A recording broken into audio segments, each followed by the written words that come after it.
materia que nos ocupa y preocupa a nuestra ponente de hoy, que es la Hacienda Pública, pienso que este momento histórico será recordado en la posteridad por nuestra capacidad o por nuestra incapacidad de haber dado respuesta a dos grandes retos. El primero de ellos, ya consolidado, era frenar la deriva en la que habían entrado las cuentas públicas hace unos años, con un déficit público insostenible que comprometía seriamente nuestras posibilidades como país. El problema se agravaba por la coyuntura de la crisis económica, es verdad, pero su raíz estaba en conductas estructurales que convenía revisar, en inercias políticas que no se podían sostener por más tiempo. Todos ustedes saben que Galicia fue en 2009, 2 años antes de las elecciones autonómicas del 2011, una de las primeras comunidades en asumir esa realidad, y transcurrido ya un tiempo, puedo decirles que no hubiese sido posible afrontarla sin un elevado sentido de la responsabilidad y sin una destacada valentía. Al fin y al cabo, de lo que hablamos es de que había que empezar a gobernar de forma diferente. Pues bien, en la mujer que hoy tenemos el placer de escuchar, licenciada en Ciencias Empresariales, profesora universitaria, inspectora de Hacienda e interventora y auditora del Estado, concurren ambos dos requisitos. Como consellera de Hacienda, jamás me planteó otro camino que no fuese el de conseguir una Galicia solvente, capaz de ordenar sus cuentas sin dejar de prestar los servicios públicos esenciales. Tampoco desfalleció nunca en esa tarea, ni siquiera al ver que muchos colegas suyos de otras autonomías de la época parecían no darse por enterados de lo que ella defendía era lo que habría que hacer, tarde o temprano.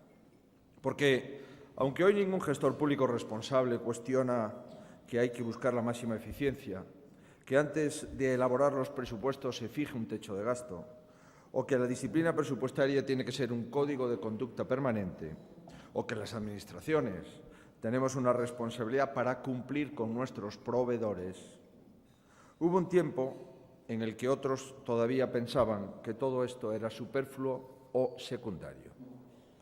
Marta Fernández Currás llevó a la práctica en Galicia esos principios desde el minuto 1 y gracias a ello hoy puedo estar aquí y decirles que a través del camino que marcó y que ahora siguen el conjunto de las comunidades autónomas y el Gobierno central, nuestra comunidad ha cumplido todos los años con los criterios de estabilidad presupuestaria. Es la tercera con menor déficit acumulado durante la recesión, 2009-2013. Es la segunda que menos incrementó su deuda pública durante la crisis. Es la única que no tuvo que acudir al Fondo de Proveedores ni al Fondo de Liquidez Autonómica por un importe de más de 84.000 millones que se pusieron a disposición de las comunidades autónomas desde el Gobierno de España. O, también es verdad, una de las comunidades autónomas que paga a los proveedores en un entorno entre 20 y 30 días de media. Dicho de otra forma, o dicho de una forma más resumida, con la gestión que ella inició ahorró literalmente muchos problemas a los gallegos. Ahora lo está haciendo para el conjunto de la nación, después de que en 2012 el ministro Montoro quisiera contar con su experiencia para afrontar el momento económico más difícil de la España democrática. Y si me permiten el inciso, imagino que no habrá sido fácil para ella tener que acudir desde el Gobierno central al auxilio de comunidades que se habían negado a asumir la situación de crisis cuando ella misma, años antes, empezó a trabajar en ella. A la vista está que no se equivocó porque de nuevo ha vuelto a demostrar su capacidad para contribuir a sanear las cuentas públicas y para tomar las decisiones necesarias para que hoy España haya conseguido cosas impensables tan solo hace unos trimestres. Pensemos, por ejemplo, en los niveles actuales en los que se mueve la prima de riesgo. Pensemos en la senda de consolidación fiscal que nadie le niega a nuestro país. Pensemos en que hoy España tiene más fortaleza en su camino hacia la recuperación, O pensemos en que los ciudadanos soportarán, a partir del 1 de enero, menos cargas fiscales para moverse en el nuevo escenario económico. Todos ellos son logros del Gobierno del presidente Rajoy, por supuesto, pero no dudo que una de las personas, la persona que hoy nos convoca aquí, ha tenido y sigue teniendo mucho que ver para hacerlo posible. Como todo, en el paso de la política nacional de esta viguesa de nacimiento y coruñesa de adopción, a mí me gustaría que también se contase con ella para afrontar el segundo reto, al que aludía al principio de mi intervención. Me refiero a la necesidad de abrir un debate sobre el coste real de los servicios públicos que prestamos a las comunidades autónomas, que, como ustedes saben, son la mayoría, y que en algunos casos no se está ponderando como se debiera el coste real de esos servicios públicos. Por ponerles algún ejemplo, no se valora en su justa medida factores como el inevitable envejecimiento de la población o la contundente dispersión poblacional que ocurre en determinados territorios que conforman España. Por supuesto que comparto con los actuales responsables del Ministerio que ello ha de hacerse en el momento más oportuno. Piénsese que todos los sistemas de financiación autonómico, todos, se han hecho en los momentos de crecimiento económico. Digo que estamos de acuerdo en hacerlo en el momento más oportuno, pero estoy seguro de que el Ministerio también compartirá conmigo que afrontar ese debate es tan importante como otros para encarar la recuperación económica y social de nuestro país con las máximas garantías. Esta propuesta que le hago a nuestra ponente deriva de una evidencia. Soy presidente autonómico obligado a defender los intereses de la comunidad a la que sirvo. También de una necesidad. Hace falta planificar con las comunidades los retos de hoy, pero también los de mañana. Y desde una certeza, si hay personas capaces de hacerlo, en mi opinión, una de ellas es la secretaria de Estado de Presupuestos y Gastos. Porque por más que haya voces que persistan en limitar o poner cortapisas a la justicia interterritorial, hay muchas más, y la de Marta es una de ellas, que persistirán o que persistiremos en situarla en primer plano. Frente a otros planteamientos, los gallegos distinguimos perfectamente el derecho a la diferencia con la diferencia de los derechos. Como comunidad histórica propugnamos la diferencia, la singularidad, la identidad propia. Sin embargo, en el plano de los derechos, estamos en contra del privilegio, máxime cuando pretende obtenerse a través de una deslealtad institucional constante.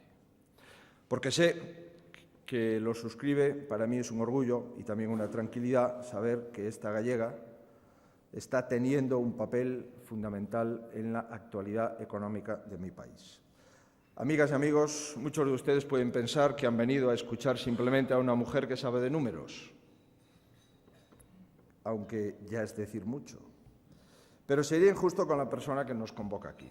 Marta Fernández Currás es exigente, es verdad. Es responsable con las cuentas, porque sabe que detrás de los números hay personas. Y eso es lo más importante. Muchas gracias.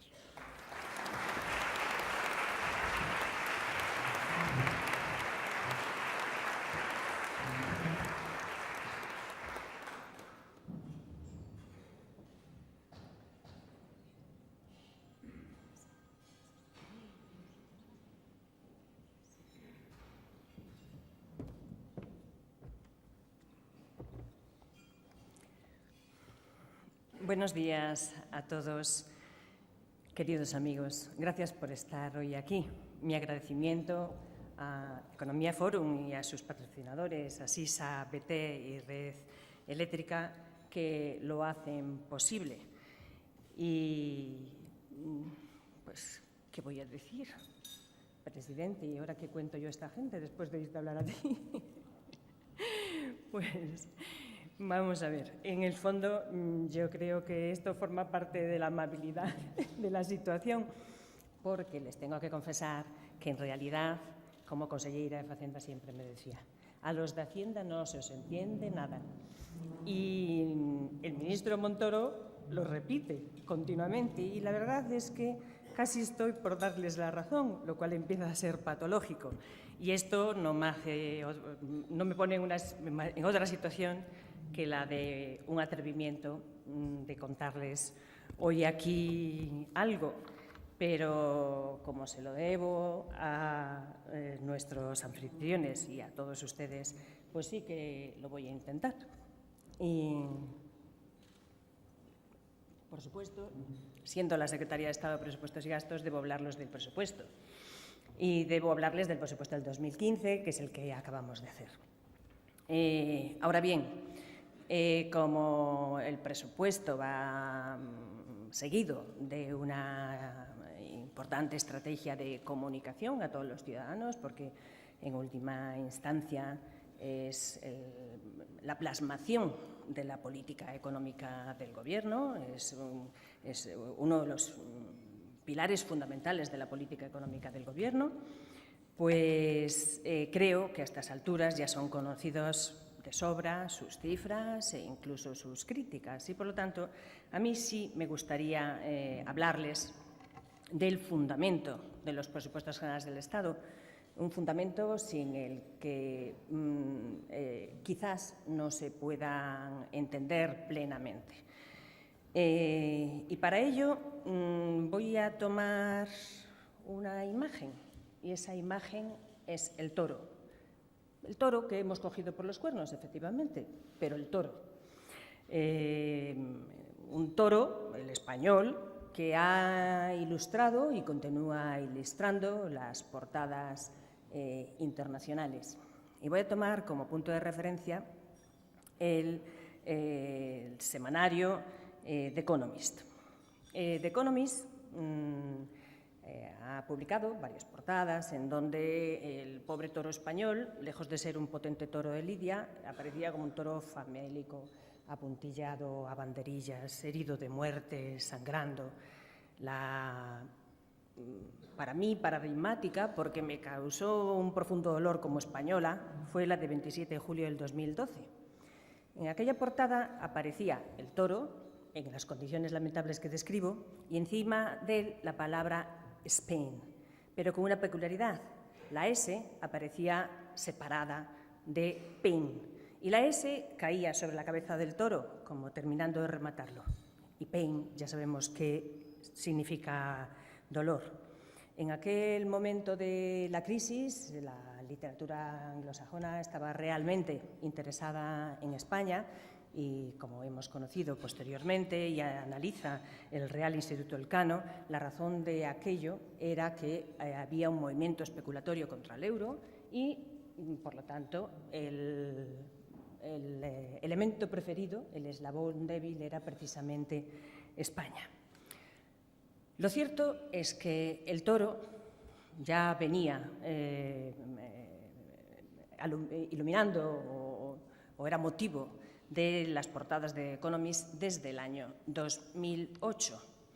Y traigo a colación estas dos referencias porque creo que son un símbolo de dos reacciones completamente distintas.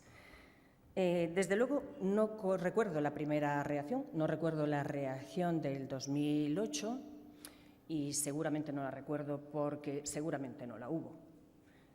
También recordarán ustedes que en aquel momento no estábamos en crisis, nos decían que no estábamos en crisis, pero sí recuerdo el fatalismo y la urgencia con la que se reaccionó al 27 de julio del 2012. Y lo recuerdo porque yo ya estaba aquí. Y el Gobierno tiene que hacer algo, el Gobierno tiene que hacer algo. Las tertulias, los medios de comunicación repetían constantemente. Y lo realmente importante es que, pese a la no reacción del 2008, sí, no The Economist, sino los organismos internacionales que tenían competencia para ello, venían haciendo en nuestro país continuas advertencias de que algo teníamos que hacer. Prueba de ello es que se nos incluyó repetidamente en un inicio de expediente por desequilibrios macroeconómicos graves. Año tras año hemos ido siendo examinados y no llegamos a tener una situación de sanción porque este Gobierno empezó a trabajar desde el principio. La buena noticia es que en la primavera del año pasado ya abandonamos el expediente de desequilibrios macroeconómicos graves, lo cual ya significa que España estaba haciendo lo que tenía que hacer. Pero hoy la contabilidad nacional, entre esas dos reacciones, nos devuelve un registro, y un registro que casi parece un electrocardiograma, porque tiene unos picos de gastos y de ingresos que indican que algo nos pasó como país. Y entiendo la no reacción del 2008 por ocultada la realidad económica y entiendo la reacción urgente del 2012, porque, si me permiten, los ciudadanos españoles ya tienen bastante con tener que dirigir sus vidas y, por lo tanto, confían en que las personas que eligen para que los representen diriman sobre estas cuestiones. En definitiva, esto no son más que las reglas de la democracia. Y ciertamente el problema lo tenemos cuando se aplican soluciones cortoplacistas que en algún momento devuelven su cara amarga, porque las soluciones cortoplacistas sirven para el corto plazo. Las políticas de demanda exaltada sin corregir los defectos o los desequilibrios macroeconómicos que tiene un país, pues devuelven un crecimiento a corto plazo, pero en algún momento devuelven su cara amarga. Y una carga amarga que, para colmo de males, tiene que afrontar cada español con sus desvelos. Y entonces aparece la decepción y la desafección. El origen de la desafección ciudadana, yo creo que está aquí, porque la pregunta inmediata es: ¿y ustedes para qué me sirven? Y ciertamente tengo que decir, una amiga mía que ha sufrido mucho en este proceso me decía en una ocasión: es que alguien debió decirnos que no, como cuando mi hijo pide un donut antes de comer. Y sinceramente me dolió la ingenuidad del planteamiento, pero sobre todo me dolió porque era verdad, porque un sector financiero, que es un sector regulado, y la competencia que se reserva el Ejecutivo se reserva para algo. La competencia se tiene para ejercerla, y si no, se inculpa invigilando. Lo queramos ver como lo queramos ver, y haya exenciones de responsabilidad, pero al final, a base de quitarnos de la responsabilidad acaba derivando en ese propio ciudadano al que le trasladamos una especie de reproche implícito de: solo a ti se te ocurre endeudarte de esta manera. Hace unos días, en un desayuno como este, el director de la Oficina Económica nos recordaba brillantemente lo que había sido el efecto euro. Lo cierto es que todos recordamos lo que fue el efecto euro como un fenómeno inflacionista, y lo recordamos porque hubo una inmediata asimilación de las 100 pesetas al euro, y el euro era casi el doble que las 100 pesetas. Pero lo que él recordaba era algo que no tenemos tan sabido, y es que cuando entramos en la moneda única, los países del norte impusieron sus reglas. Tanto fue así que el euro es un cuasi marco, y esas reglas se impusieron en todos los frentes, y ciertamente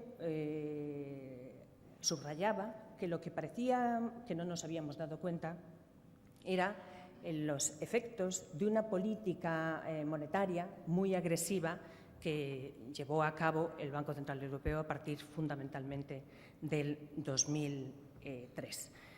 Aquel proceso inflacionista, ya de por sí perverso, porque suponía una creciente pérdida de competitividad, es decir, España cada día se hacía más cara, nuestros productos eran más caros y progresivamente los españoles fuimos sustituyendo los productos españoles por productos procedentes de otros países del mundo, porque competían en mejor precio que los nuestros.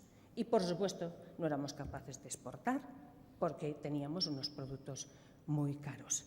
Ahora bien, si este proceso lo hubiéramos afrontado con riqueza nacional, es decir, los ahorros de uno financiarán los préstamos al consumo de otros, pues el problema sería menos grave.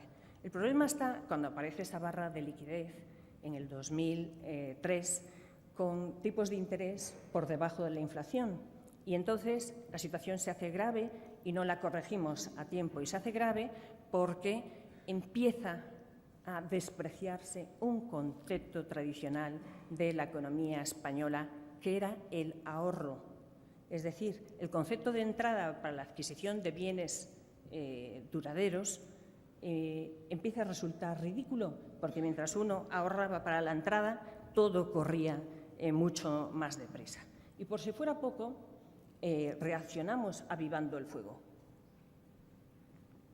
Tanto fue así que incluso las reglas de prudencia bancaria, que tradicionalmente ponían un límite sobre el valor del inmueble a los efectos de conceder una hipoteca, pues se fueron relajando, y de lo que aquello era un 80% del valor del inmueble para luego el banco poder operar con los títulos y las cédulas y los bonos hipotecarios en el mercado bancario, pues se convirtieron en préstamos del 180 y el 280%.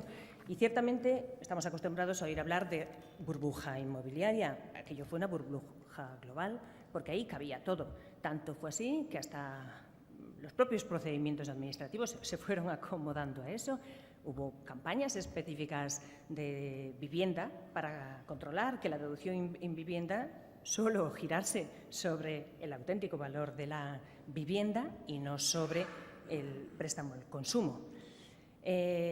Ahora bien, esta riqueza irreal dio lugar a una serie de ingresos irreales que ni siquiera, en muchos casos, gravaban la auténtica capacidad económica de los sujetos pasivos. Y el problema es que, una vez más, nos confundimos, porque esos ingresos irreales los tomamos como permanentes.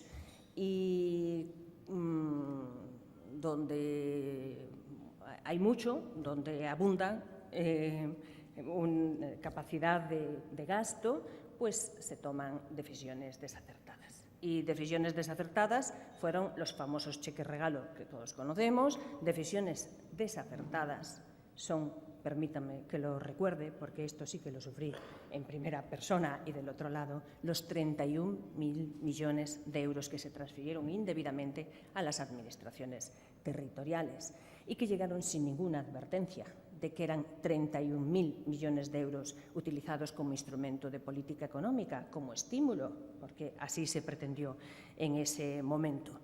Y porque tengo que decirles que tampoco fuimos cuidadosos en la gobernanza. La primera regla de gasto se introduce en nuestro país en el 2011.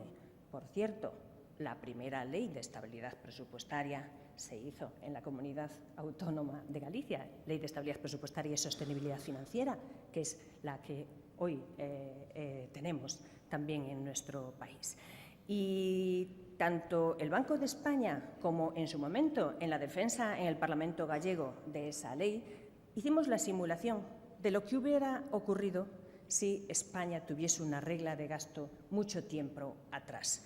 Y las cifras que se nos devuelven eran escalofriantes. El Banco de España estima que en el 2007, en vez de tener un superávit del 1,9 como tuvimos, deberíamos haber tenido un 8% de superávit.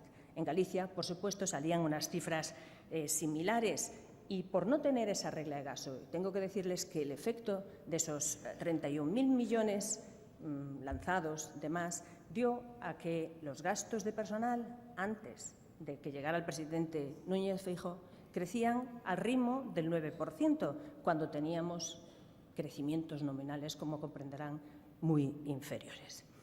Pero también fueron equivocados, sin duda, los famosos fail, en una calificación ficticia, si se me permite, de inversiones. Es que hay inversiones que, aunque tengan la calificación contable de inversiones, no son inversiones que valgan la pena. Las inversiones para las que cabe endeudarse han de ser necesariamente inversiones productivas que devuelvan sus correspondientes retornos.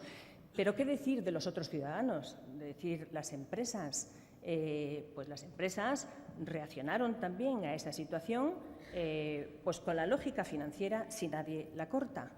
En marzo del 2009, estaba yo aquí, antes de tomar posesión en el Gobierno gallego, estaba aquí precisamente en un curso de la Escuela de Hacienda Pública de Fiscalidad Internacional. En aquel momento estaba destinada en la Delegación Central de Grandes Contribuyentes y aquel curso extraordinario pasaron por allí todos los profesores de la Administración Pública, expertos en la materia, pero también de las grandes empresas, de nuestras grandes empresas internacionales. Y uno detrás de otro nos decían que, ojo con lo que estaba pasando, que España había descuidado la base imponible del impuesto sobre sociedades, uno detrás de otro. Es decir, tanto estímulo a la internalización se nos fue de las manos, porque básicamente, si unimos el estímulo de la norma a esta barra de liquidez, lo que ocurre es que los gastos de apalancamiento son deducibles sin freno y otros países de nuestro entorno, como Holanda, los habían techado. La consecuencia fue que la recaudación del impuesto sobre sociedades cayó a la mitad y hoy hemos corregido esa situación, sin duda. Pero también puedo añadir a la lista el comportamiento, por ejemplo, de otro sector regulado, como es el sector eléctrico. Y lo digo desde el punto de vista de mi competencia, que son las cuentas públicas. Ese sector regulado, no sabemos cómo, fue acumulando una especie de presupuesto B que llegó a sumar 36.000 millones de euros en déficit eléctrico como consecuencia de haber hecho política social y política territorial con la electricidad. Y esos 36.000 millones de euros son deuda pública y no son déficit público, pero son pasivo contingente. Es decir, que añaden o son un factor más a la desconfianza que nuestro país estaba generando. Hoy ese déficit eléctrico se ha prohijado también en el presupuesto general del Estado a ritmo de 4.000 millones anuales. Y luego conocimos, porque publicó sus memorias, la impresión del ministro Solbes. Y él nos decía que él sí sabía lo que se venía encima. Y yo, la verdad es que no lo dudo. Y no sé si no pudo o no supo corregirlo a tiempo. Y también decía, y se me recuerda en mi propia casa, en la Secretaría de Estado de Presupuestos y Gastos, que en aquel momento los organismos internacionales recomendaban medidas de estímulo. Bien, yo tengo que decir que este Gobierno también le recomendaban muchas cosas. Este Gobierno le recomendaban que saliera del euro y este Gobierno le recomendaban que pidiera el rescate total de la economía. Y este Gobierno aguantó. Y aguantar supuso la crítica de propios y extraños. Los organismos internacionales los teníamos de los nervios y doy fe porque todas las semanas venían a nuestros despachos. Y es lógico, porque la desconfianza era tal que miren ustedes, o reaccionan o esto se nos va al garete con la dimensión que tiene este país. Y los ciudadanos, pues mire usted, no querían nada y es lógico, porque ya se habían despertado con una carga adquirida para futuro que yo creo ya tenían bastante con su sufrimiento. Y el Gobierno, en este aguantar, tuvo que ir equilibrando, el evitar meterse en un círculo vicioso donde un ajuste dramático llevara a una reducción de la demanda agregada y una reducción del empleo, pero al mismo tiempo tenía que ajustar lo suficiente para corregir nuestros desequilibrios macroeconómicos graves. Y lo hemos conseguido. Ya les cité cómo en la primavera de 2014 ya estábamos fuera del expediente de desequilibrios macroeconómicos graves y, sin embargo, entraba Italia. ¿Quién nos lo iba a decir a nosotros en aquellos momentos donde la prima de riesgo iba a 600 y pico puntos y veíamos con una envidia tremenda la curva de Italia? Y la verdad es que sin haber hecho este fino ajuste de auténtica pulsión, porque yo les tengo que recordar que el primer año que tuvimos que hacer 2 presupuestos, en el primer presupuesto que hicimos ofrecimos a la Comisión un objetivo distinto al que teníamos. De hecho, las cámaras aprobaron un techo de gasto con un objetivo distinto. La Unión Europea nos lo corrigió para luego en septiembre volvernos a dar un déficit, un objetivo mayor. Y esta corrección era necesaria porque ciertamente si no, nada tenía sentido. Pensemos, sin ir más lejos, en las medidas normativas de impuestos cuyos efectos normativos aparecen continuamente en los informes que publica la agencia tributaria, de no haber subido los impuestos para ser capaces de mantener el gasto público. Todo el esfuerzo habría sido inútil porque se nos habría ido todo en pagar el diferencial de la prima de riesgo, que a este momento, les recuerdo, ya hemos ahorrado 13.000 millones de euros. Y mientras pagamos todo lo que debíamos, porque debíamos mucho, ¿no? Las obligaciones de ejercicios anteriores solo en el presupuesto del Estado, los presupuestos generales del Estado, han supuesto más de 9.000 millones de euros.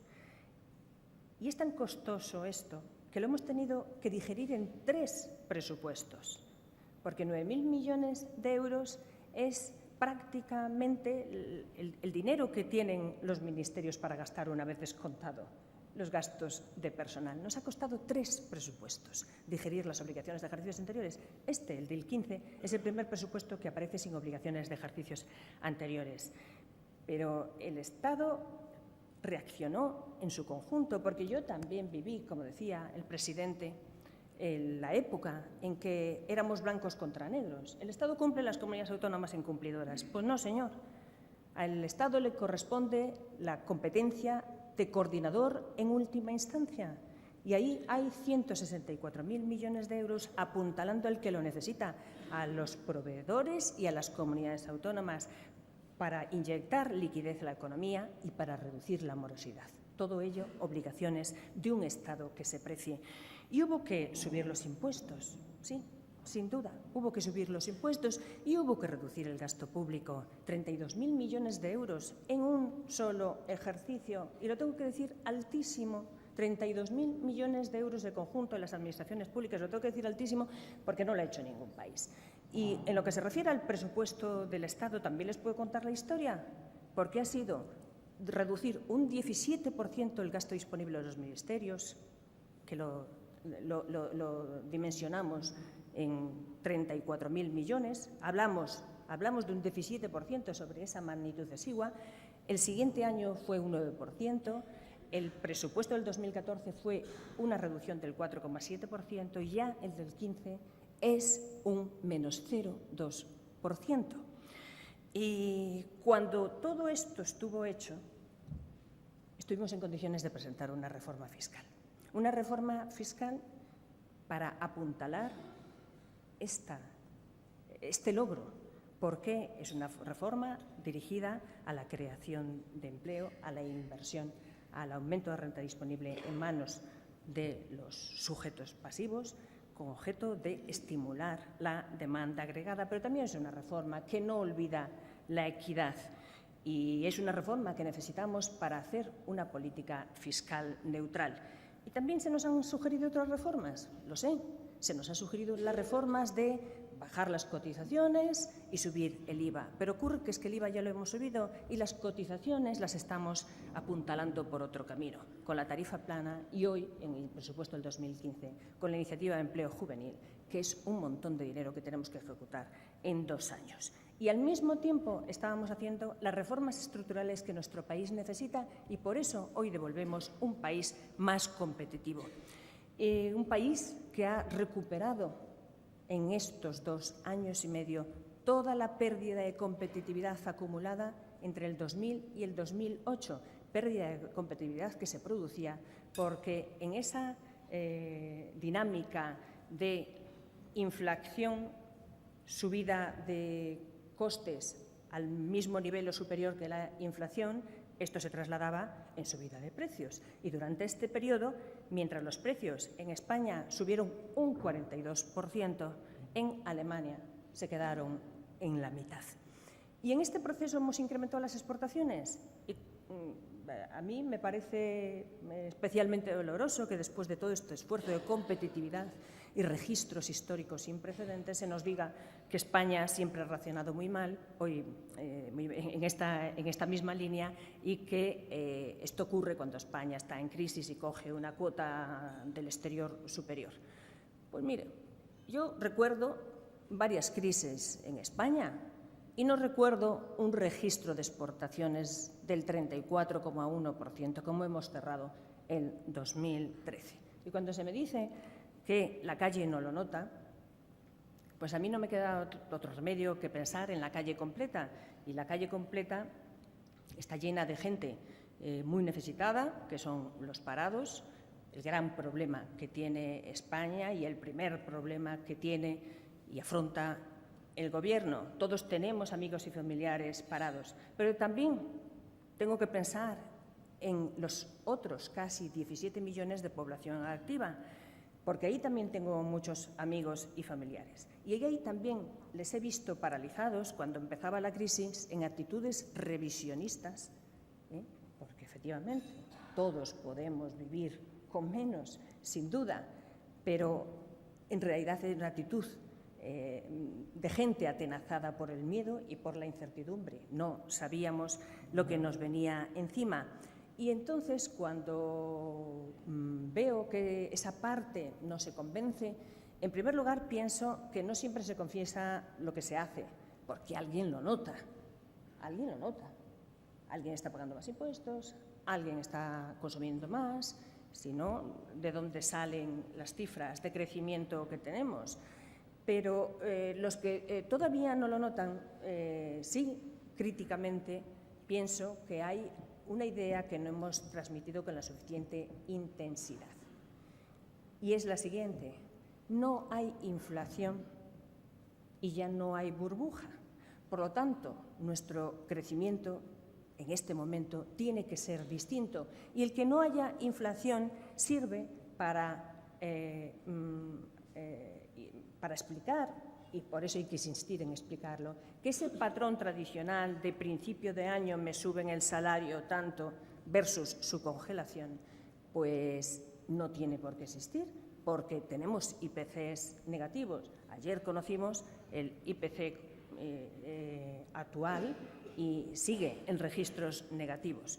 Y existiendo IPC negativo, no es necesario actualizar las rentas y, sin embargo, sí hay una ganancia automática de poder adquisitivo cuando éstas se actualizan, aunque sea un poco como es el 0,25% de las pensiones. Y entiendo que aquella amiga mía que me decía que alguien debió decir que no. A estas alturas sí que tiene meridiano que cuando le daban el cheque bebé, que ella se gastó un coche de segunda mano y nos decía a nosotros: Javi, menudo chollo. También tiene claro que no debió suscribir una hipoteca eterna, que ahora ese coche de segunda mano ya no le funciona, y ella sí hace el siguiente planteamiento: las cervezas no me suben a mí, yo no os la tengo por qué subir a vosotros.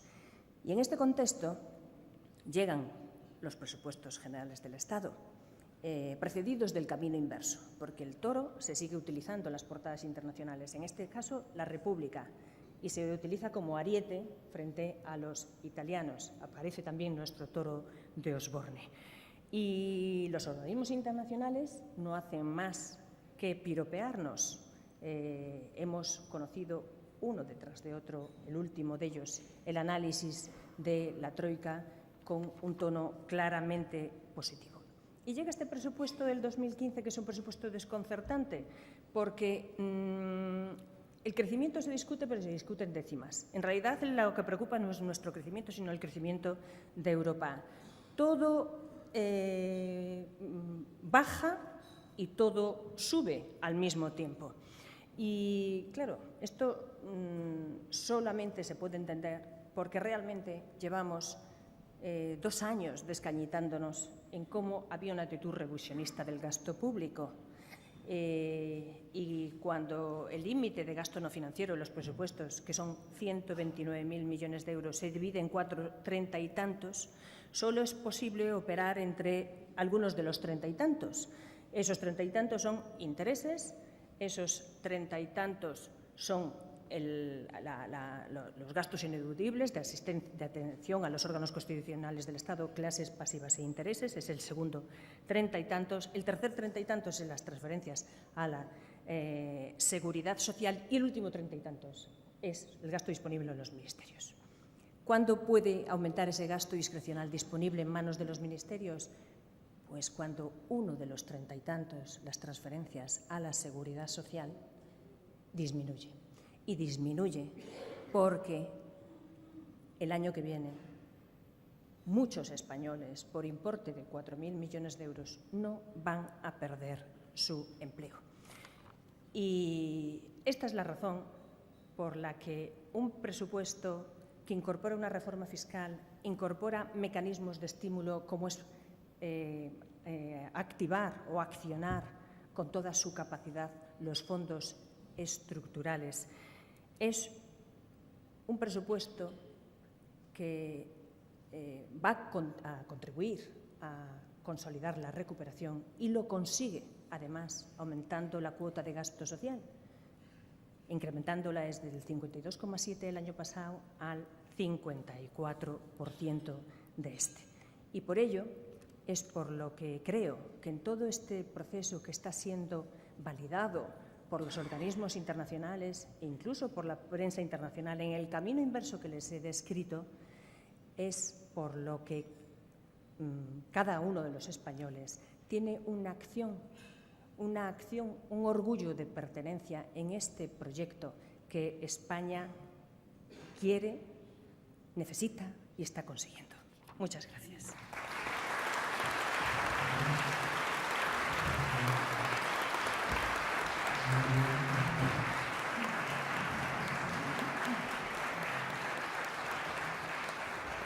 Muchas gracias, presidente. Muchas gracias, secretaria de Estado. Pues hay muchas preguntas. Vamos a empezar por esta de Carlos Cortés. Las pensiones solo subirán 2,5 euros al mes en 2015, de incremento medio, un 0,25%, que fue la misma subida que se aplicó para las prestaciones de jubilación en 2014. ¿No significa esto la frustración de las esperanzas alentadas por el propio ministro Montoro de que las pensiones subirían algo más del mínimo legal?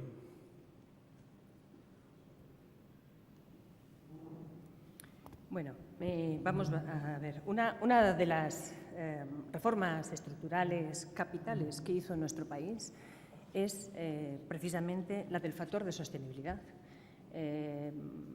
El factor de sostenibilidad es algo así como una ley de estabilidad presupuestaria en el ámbito de las pensiones públicas. Y ese factor de sostenibilidad se define por una ley que lo hace, lo calcula automáticamente, porque depende de las variables de la economía.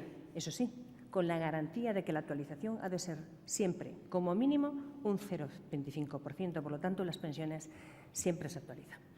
Pero ocurre que el sistema de pensiones ha de garantizar las pensiones presentes y las pensiones futuras.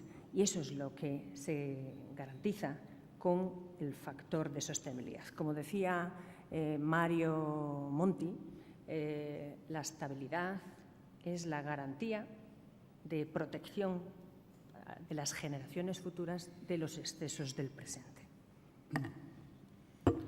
un tema de actualidad, por tanto ineludible también en este desayuno, las tarjetas Black. María José Cameno, de Antena 3, dice: el escándalo de las tarjetas y otros asuntos de corrupción no echan por tierra los esfuerzos del Gobierno por sanear las cuentas en todos los ámbitos del Estado. Han fallado los reguladores y los sistemas de control financiero en España. ¿Debería dejar el señor Rato el Partido Popular, en su opinión? Usted ha asegurado, le dice Carlos Luaces, que se irá hasta el final en el caso de las tarjetas opacas de Bankia. ¿No cree que los ciudadanos quieren y esperan actuaciones rápidas y contundentes? ¿Qué va a hacer el Ministerio de Hacienda para sancionar? ¿Cabe recuperar el dinero? ¿Solo se trata de fraude a la hacienda pública, ni siquiera delito fiscal?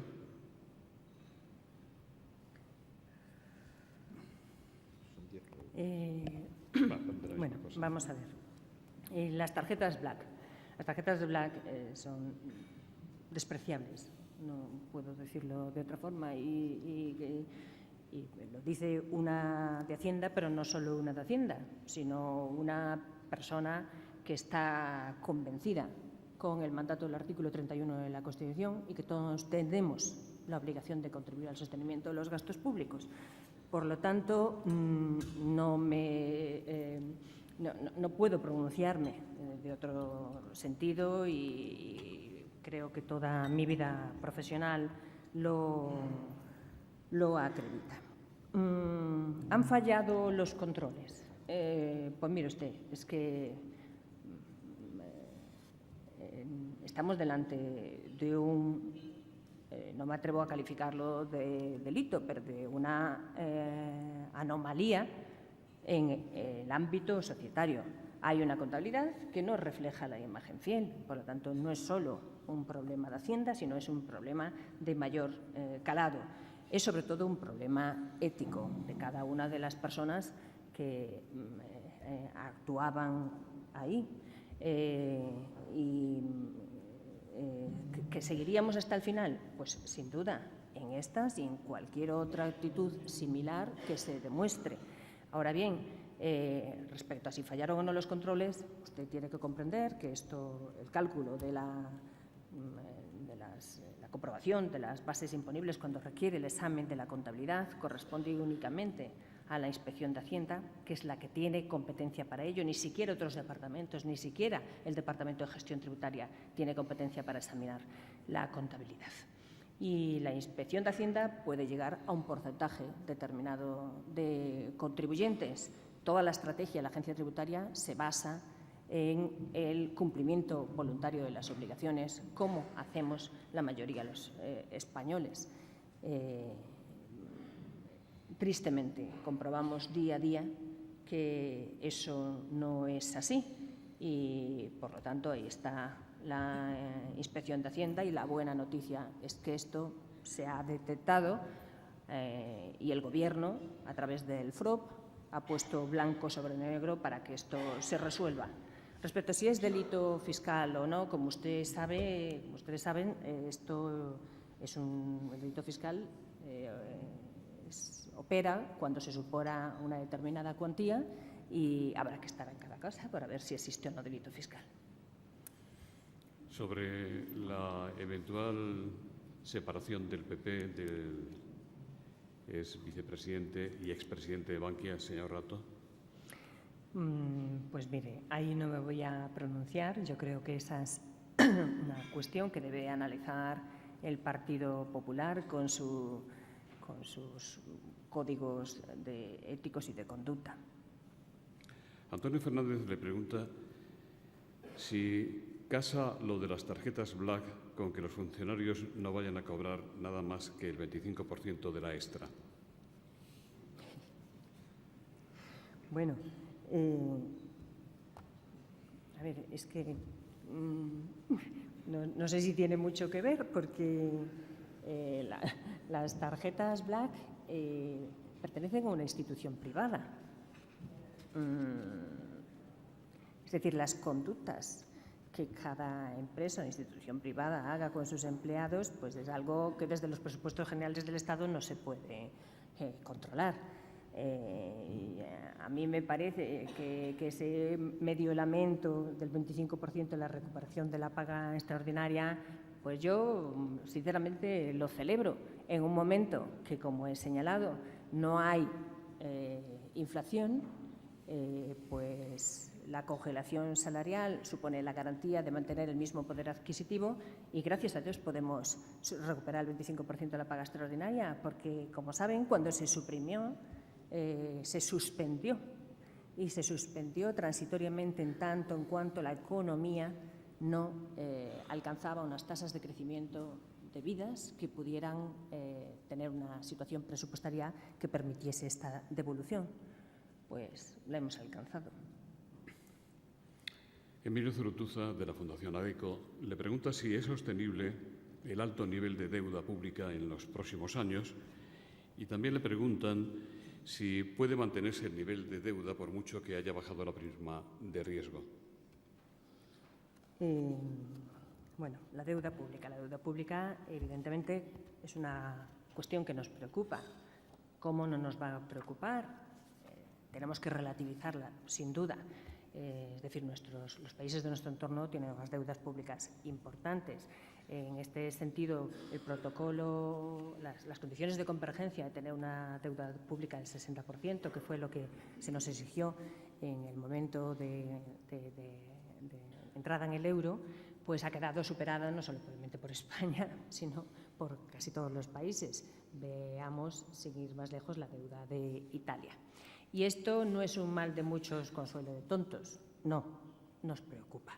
Y nos preocupa tanto que lo hemos introducido como un objetivo capital en la Ley Orgánica de Estabilidad Presupuestaria y Sostenibilidad Financiera, porque no existe sostenibilidad financiera con una deuda pública que no se controle. Pero, dicho esto, tengo que advertir que la deuda pública tiene una deriva importante desde el año 2007.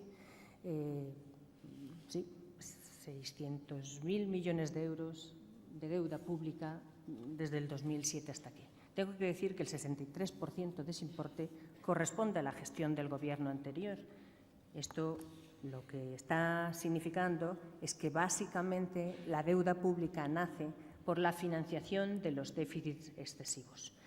Y en materia de déficit, pues vamos de 3 a un pleno de 3. O sea, me parece a mí que hemos devuelto unos presupuestos ejecutados extraordinariamente, hasta el punto de que nadie lo creía. Este Gobierno está trabajando seriamente por su déficit, que es lo primero que tiene que corregir, y a continuación la deuda pública. La buena noticia es que, además de una ley orgánica de estabilidad presupuestaria que fija algunos objetivos para el 2020, antes tenemos otros objetivos. Y esos objetivos aparecen meridianos en el programa de estabilidad presupuestaria. Y ahí nos comprometemos a bajar la deuda de aquí al 2017. Y el punto de inflexión lo tenemos en el año 2016. ¿Y por qué tenemos ese punto de inflexión? Porque pese a tener las circunstancias económicas que tenemos en este momento, con la trayectoria que llevamos, a partir del 2016 estaremos en superávit, en saldo primario positivo. Estaremos en superávit y esto quiere decir que nuestros ingresos serán superiores a los gastos descontado el servicio de la deuda. Arturo Gámez dice: el presidente Núñez Feijóo, en su presentación, ha reivindicado la necesidad de reformar el modelo de financiación para que las comunidades autónomas puedan pagar los costes reales de los servicios que prestan. ¿Cuál es su valoración? Cruz Martínez, de la Radio Galega, dice: ¿cuándo se va a iniciar la reforma del modelo de financiación autonómica?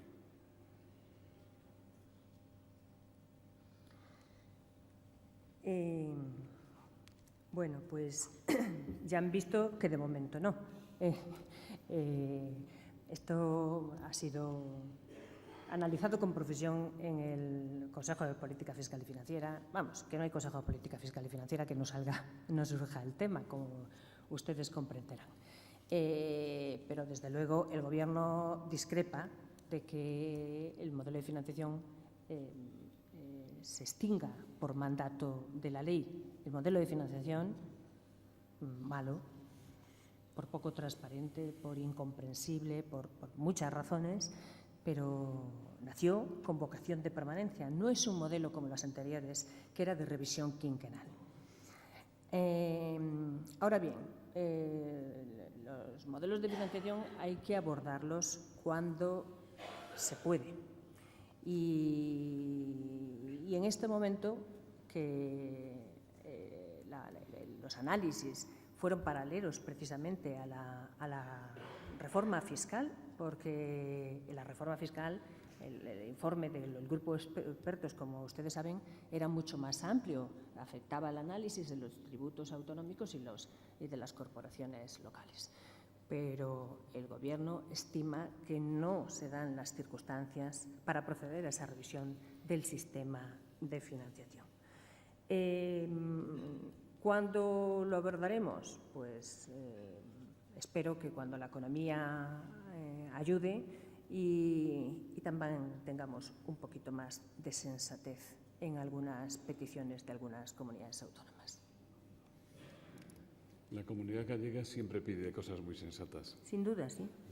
De eso doy fe, porque también a mí me tocó defender el modelo de financiación, las pretensiones de Galicia. Yo me estrené con el modelo de financiación que se firmó en diciembre del 2009 y efectivamente pues Galicia pone sobre la mesa una realidad que existe, que una cosa son los ciudadanos y otros son los ciudadanos equivalentes en términos de contabilidad de costes, es decir, la población y la población ajustada, y que hay una serie de características en los territorios de Galicia, Castilla y León y Aragón que no podremos olvidar nunca un sistema de financiación. No las ha olvidado ningún sistema de financiación hasta el momento, como es el envejecimiento de la población o la dispersión. Presidente, ¿quiere aprovechar?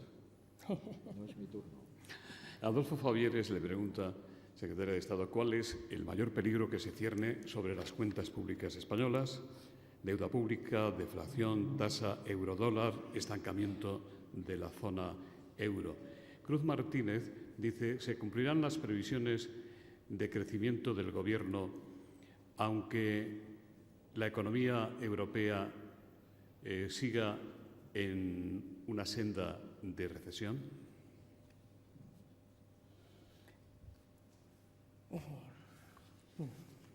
Vamos a ver. Yo creo que el cuadro macroeconómico, que es el origen de la elaboración del presupuesto, contempla ya todas estas variables. El cuadro macroeconómico fía el crecimiento para el 2015 en una participación mucho más importante del mercado interior en detrimento del mercado exterior. Es decir, que el crecimiento solo va a tener una aportación exterior del 0,2. Ahí ya está contemplando un parón de nuestros socios comerciales europeos.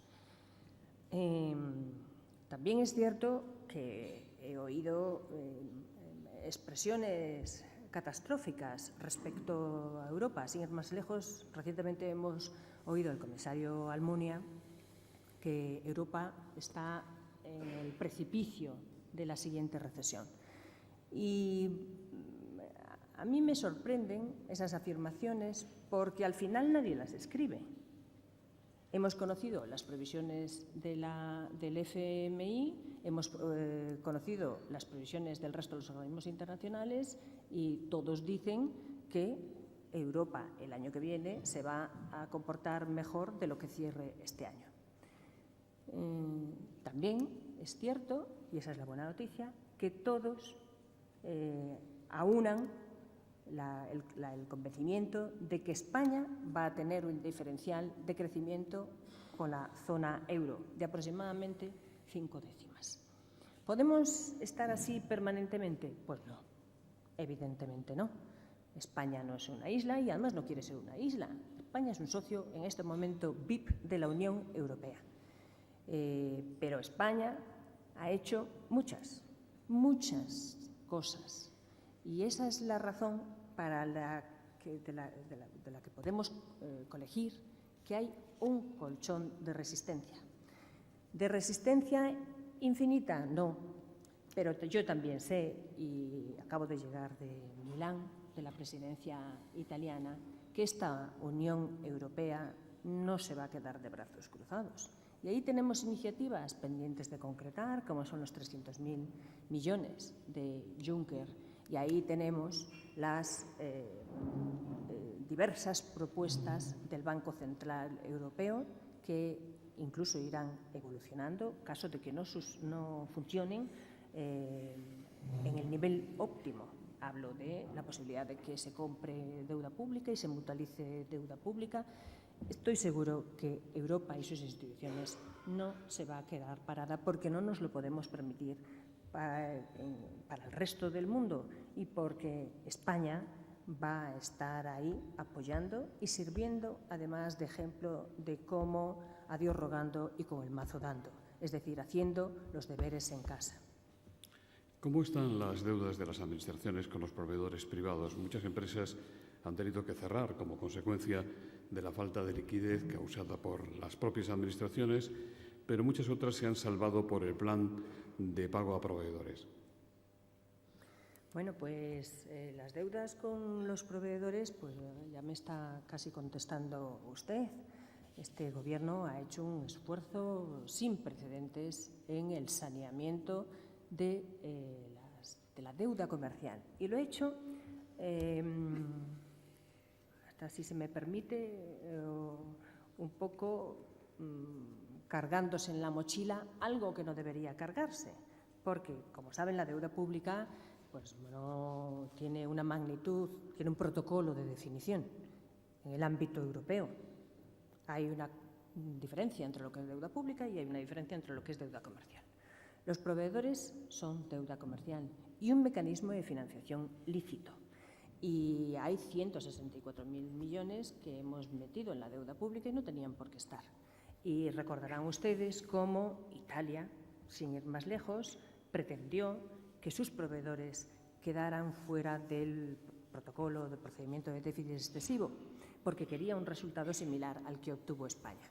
Nosotros pechamos con las consecuencias y ahí están como deuda pública lo que antes era deuda comercial, pero es que el país lo necesitaba esa inyección de liquidez y necesitaba que diéramos respuesta a unos proveedores que habían actuado de buena fe y que no habían pactado ese plazo de no pago. Pero además hemos progresado notablemente porque hay una directiva que nos obliga, una directiva en la que Galicia efectivamente fue pionera porque el presidente Feijóo ha liderado un registro de facturas que ha permitido controlar los tiempos de pago ya desde hace mucho tiempo. Y ahora España pues, tiene una ley de corrección de la morosidad con un registro de facturas que permite la presentación telemática de esas facturas y el conocimiento de los tiempos de pago y la tramitación de cada una de estas. Por lo tanto, yo creo que estamos en condiciones de cumplir con esos pagos que, por otra parte, por el momento se está haciendo a satisfacción. Pedro Santos, de Esmedia. La ciudad de Madrid vive en buena parte de la atracción cultural turística en la que el teatro tiene una parte muy importante. En ciudades como París o Londres se graba el teatro entre un 3 y un 5% y en las escandinavas del 0 al 1%. ¿Para cuándo prevén desde su ministerio una consideración hacia este sector? Amparo Valencia dice: ¿no puede la economía española soportar una rebaja sustancial del IVA a la cultura?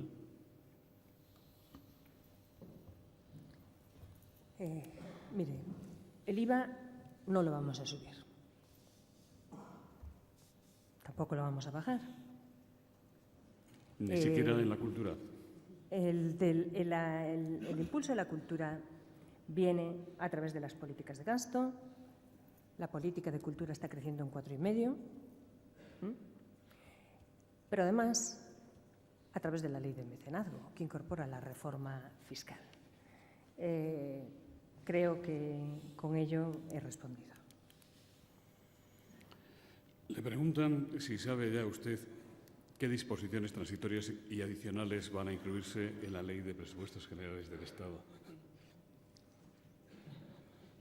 ¿Qué disposiciones transitorias y adicionales van a incluirse? En la Ley de Presupuestos. ¿No incluidas en el proyecto que presentó el Gobierno? Sí, y otras, como suele ocurrir, que la Ley de Presupuestos es el las que el cajón Congreso desastre. y el Senado estimen convenientes. Nuestro trabajo ya terminó. Ahí está el proyecto presentado en el Congreso el 30 de septiembre, cumpliendo una vez más su plazo máximo, que requiere pues un esfuerzo muy importante de toda la gente que trabaja en la Secretaría de Estado de Presupuestos y Gastos, que quiero agradecer una vez más públicamente. Y las modificaciones, siempre y cuando se sujeten a los reglamentos de la Cámara, serán los que las señorías estimen conveniente.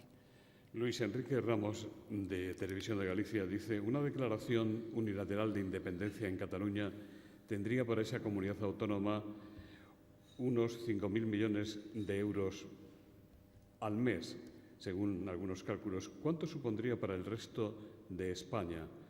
¿Está suponiendo ya un daño económico el pulso secesionista? Ana Costas, sobre este mismo tema, le pregunta si cree que el proceso soberanista en Cataluña podría poner en peligro el cumplimiento de los objetivos y previsiones de los presupuestos de 2015. Bueno, yo creo que ayer fue un día importante, un punto de inflexión importante en este proceso de Cataluña, que nos permite constatar una vez más cómo España continúa fuerte y España continuará unida. ¿Peligro en el cumplimiento de los objetivos de estabilidad? Pues mire, yo creo que no, porque Cataluña ha hecho un esfuerzo, como lo han hecho todas las comunidades autónomas. Bien, es cierto que ha necesitado asistencia financiera del Estado, pero ha hecho un esfuerzo. Y ante la posible circunstancia, como se me decía antes de entrar aquí, de que se prorrogue el presupuesto y, por lo tanto, se olviden del objetivo, e incluso manifestaciones expresas de que no vamos a cumplir el objetivo de estabilidad presupuestaria, pues todos los demás lo haremos. Todos los demás lo haremos. Y, por lo tanto, ahí tenemos una ley orgánica de estabilidad presupuestaria, que es un desarrollo del artículo correspondiente en la Constitución, del artículo 135 de la Constitución, que prevé unos mecanismos progresivos y que se aplicarán. Solamente le puedo decir eso. Respecto al perjuicio que una eventual declaración de independencia de Cataluña causaría a ellos mismos y a España, fundamentalmente a ellos mismos. Es un escenario tan irreal que cuesta, es difícil pensar en ellos, pero día a día vemos en los periódicos cómo esa inestabilidad, que es lo último que necesita Cataluña y España, está dando lugar a la toma de decisiones por parte de importantes grupos empresariales. Yo no continuaría ese proceso, pero claro, a mí no me preguntan.